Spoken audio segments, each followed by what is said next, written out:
WMC Memphis, WMFS HD2 Bartlett, Memphis. Part of the Memphis Sports Network with 92.9 FM ESPN. ESPN 790 AM.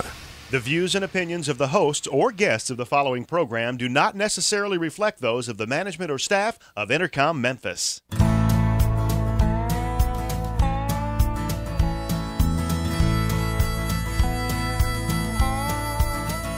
Watch the sunrise, new day's dawning, and it's calling you and me. Where the mighty Mississippi flows by Memphis, Tennessee. We've got woodlands, fields, and water. Hey, there is no better way. You can find out all about it on Outdoors with Larry Ray. Make some time, take the family, ask a friend, but don't delay. Listen up and learn about it all Outdoors with Larry Ray. Listen up and learn about it all Outdoors with Larry Ray. Good Saturday morning. Welcome to another edition of the award-winning Outdoors with Larry Ray on ESPN 790. Brought to you proudly by the Tennessee Wildlife Resource Agency, Gaston's White River Resort, and Barton Power Sports. Now, here's your host, Larry Ray.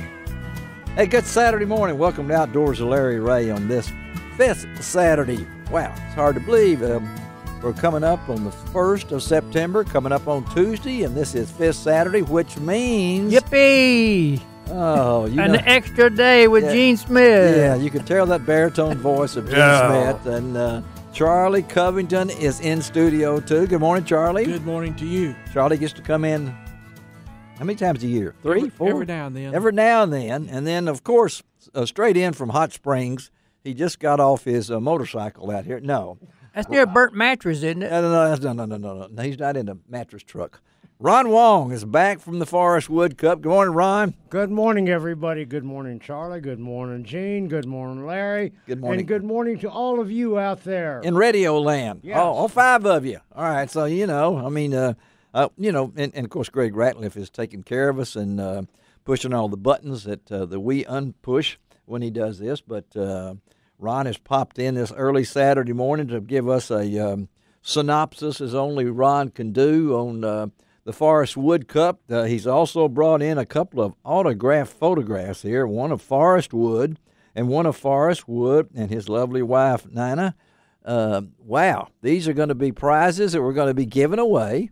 These are really nice, Ron. I mean, they're really nice. I had a chance to spend some time with Forest Wood at the Forest Wood Cup. What a gentleman. Of course, him and his lovely wife are so accommodating to everything. They were there for 5 straight days. Yeah, and well, it's named after him. Yes, absolutely. But, they were accessible to anybody that came into the expo, and they were there to talk and to have a good time with everybody. It was an amazing event.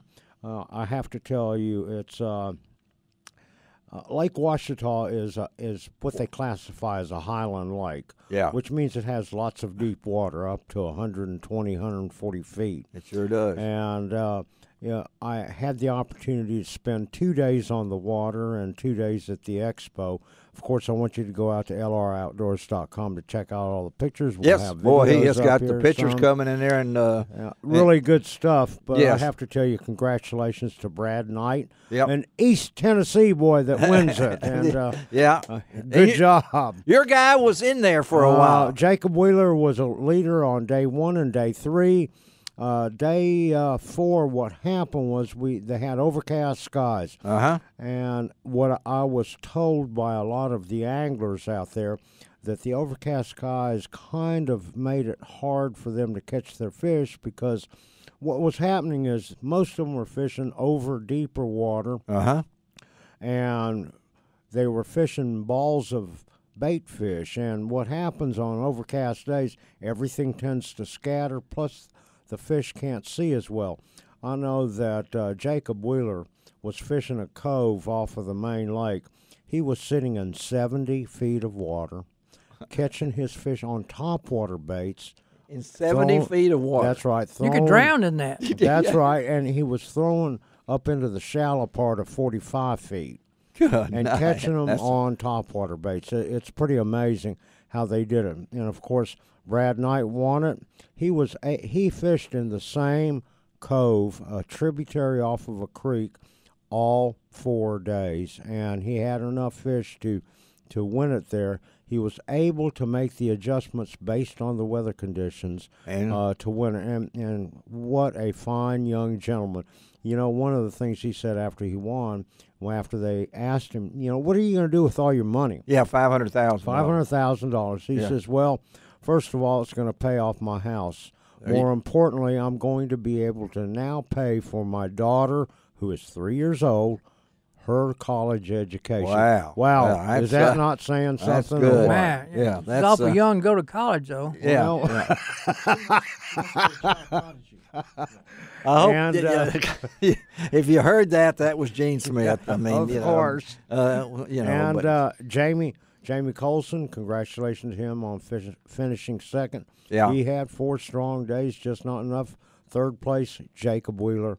And you know, he's been on the show Yes, he here has. before. Yeah. What a fine young gentleman. I mean, you know, you think about his background. Yeah. A lot of people don't know. Jacob Wheeler came from a broken home. Mm-hmm. And when he was very, very young, he lost his dad. Then, of course, his mother had some real problems with drugs and everything else. He tells you this. I mean, it's out in the open. That's right. Yeah.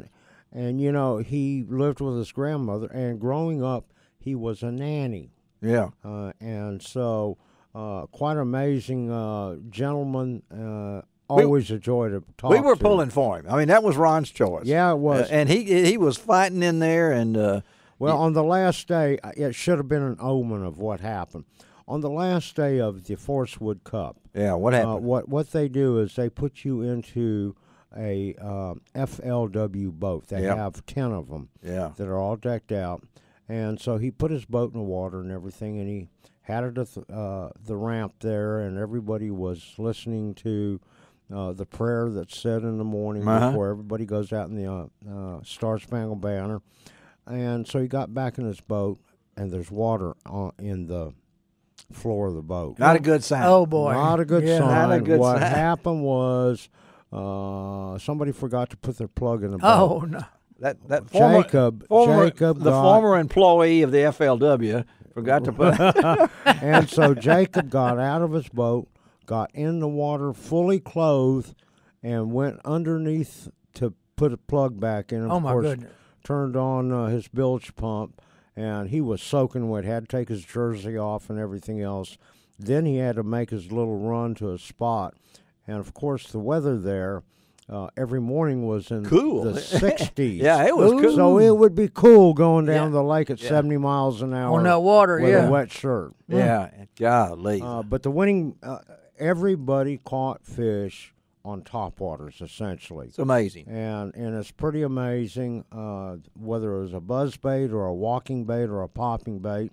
Some of them, now, Brad Knight kind of switched up a little bit, and he used a shaky head some of the time, especially around shallow cover. When we're talking shallow cover, we're talking 5 to 10 feet. Ramey Colson did something a little different than everybody else did during the term.